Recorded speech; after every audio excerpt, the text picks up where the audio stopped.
Ézéchiel, chapitre 47.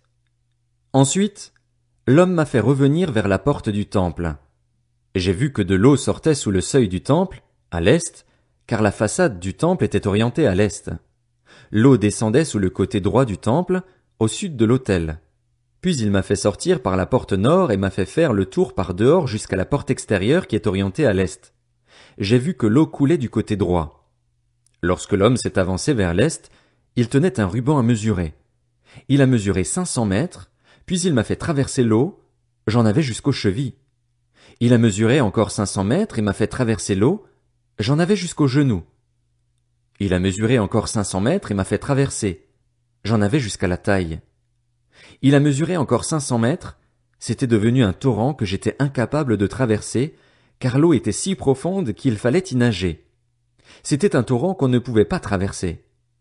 Alors il m'a dit, « As-tu bien regardé, fils de l'homme ?» Puis il m'a entraîné et ramené au bord du torrent. Quand il m'a ramené, j'ai vu qu'il y avait sur la rive du torrent une grande quantité d'arbres de chaque côté.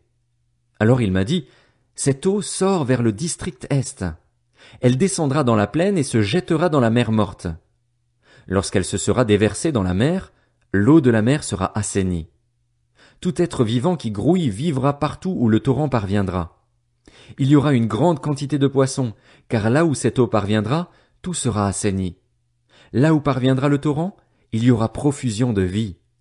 Des pêcheurs se tiendront sur ses rives. Depuis En-Guédi jusqu'à En-Églaïm, on étendra les filets. Il y aura des poissons de diverses espèces, comme les poissons de la Méditerranée, et il y en aura en grande quantité.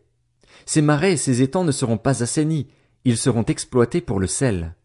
Le long du torrent, sur chaque côté de ses rives, pousseront toutes sortes d'arbres fruitiers.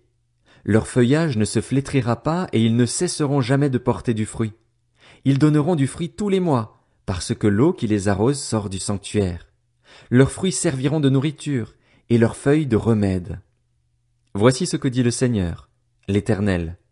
Voici les limites du pays dont vous vous partagerez la propriété entre les 12 tribus d'Israël. Joseph aura 2 parts. Vous obtiendrez la possession de ce pays, personne n'en sera privé, car je me suis engagé à le donner à vos ancêtres. Ce pays fait donc partie de votre héritage. Voici les limites du pays. La frontière nord partira de la mer Méditerranée et suivra le chemin de Hethlon pour passer à Tsedad, Hamath, Bérota, Sibraïm, entre la frontière de Damas et la frontière de Hamath, et Hatser Hatikon, vers la frontière de Havran.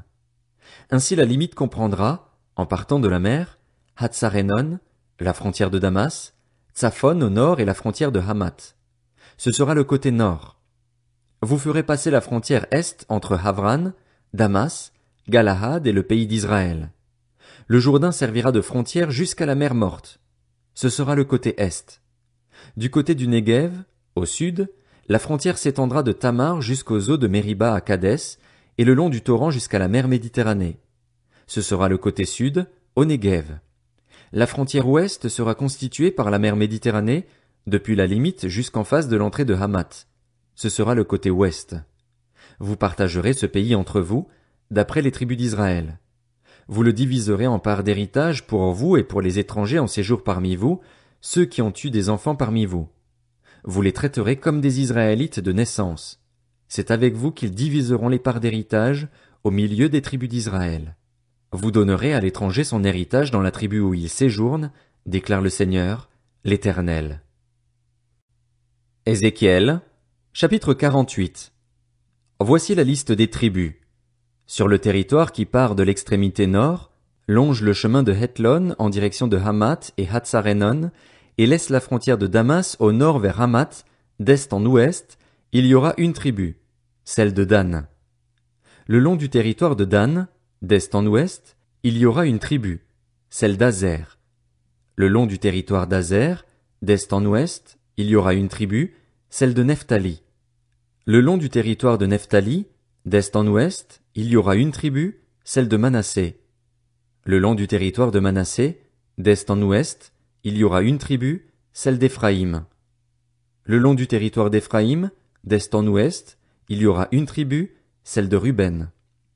Le long du territoire de Ruben, d'est en ouest, il y aura une tribu, celle de Juda. Le long du territoire de Juda, d'est en ouest, se trouvera la partie que vous prélèverez à titre de contribution, large de 12 kilomètres et demi, aussi longue qu'une des parts qui va d'est en ouest, et qui aura le sanctuaire au centre. La partie que vous prélèverez pour l'Éternel aura 12 kilomètres et demi de long et 5 de large. C'est au prêtre qu'appartiendra cette partie sainte de 12 kilomètres et demi au nord, 5 de large à l'ouest, 5 de large à l'est et 12 et demi de long au sud, et le sanctuaire de l'Éternel sera au centre. Elle appartiendra aux prêtres consacrés, aux descendants de Tsadok qui ont persévéré à mon service, qui ne se sont pas égarés comme l'ont fait les Lévites lorsque les Israélites s'égaraient. Elle sera pour eux une partie très sainte, prise sur la partie du pays prélevée à titre de contribution, à côté du territoire des Lévites. Parallèlement au territoire des prêtres, les Lévites posséderont un territoire de 12 kilomètres et demi de long et 5 de large. La longueur totale sera de 12 kilomètres et demi et la largeur de 5. Ils ne pourront rien vendre de ce territoire. On n'échangera pas et ne cédera pas cette meilleure partie du pays, car elle est consacrée à l'Éternel. La zone de 2500 mètres de large sur 12 kilomètres et demi de long qui restera sera une zone profane réservée pour la ville, pour ses habitations et ses environs immédiats, et la ville sera au centre.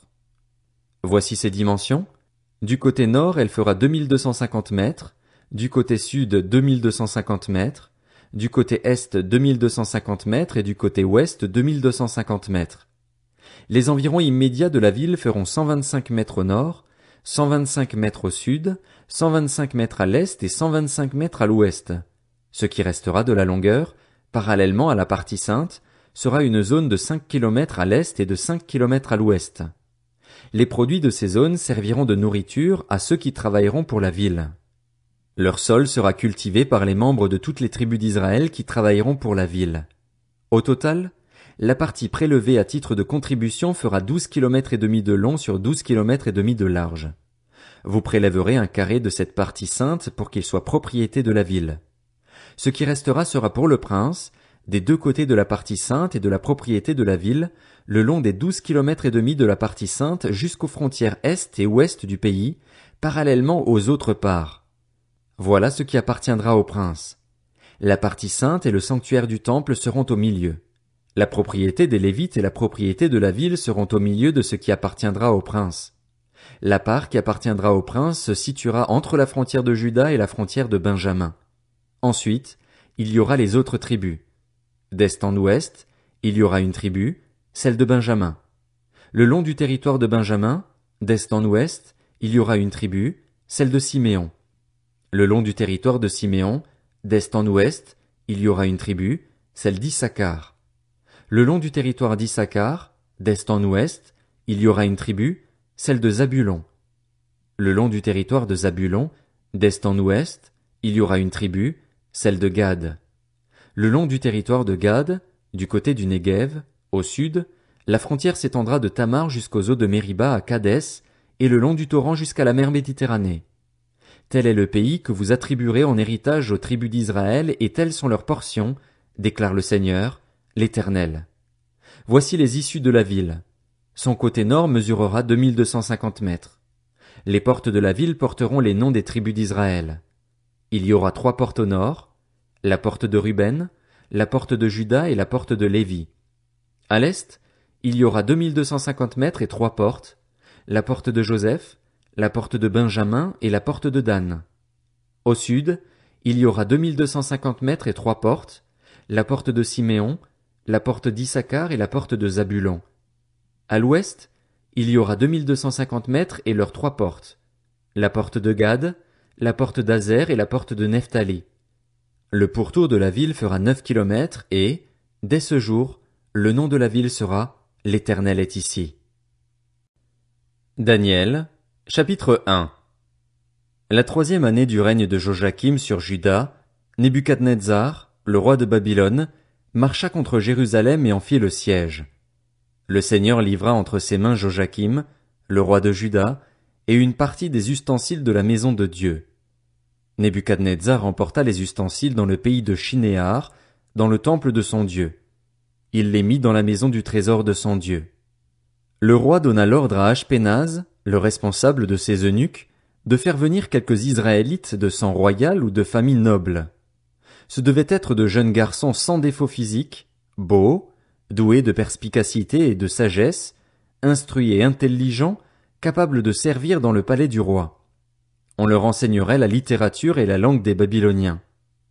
Le roi leur réservait pour chaque jour une portion des plats servis à sa table et du vin de ses banquets. Il voulait les former pendant 3 ans à la suite desquels ils entreraient à son service. Il y avait parmi eux des Judéens, Daniel, Hanania, Mishaël et Azaria. Le chef des eunuques leur donna des noms. À Daniel celui de Belchatsar, à Hanania celui de Shadrach, à Mishaël celui de Méshach, et à Azaria celui d'Abed-Négo. Daniel prit la ferme décision de ne pas se souiller en consommant les plats servis à la table du roi et le vin de ses banquets. Il demanda alors au chef des eunuques de ne pas l'obliger à se souiller. Dieu gagna à Daniel la bienveillance et la compassion du chef des eunuques.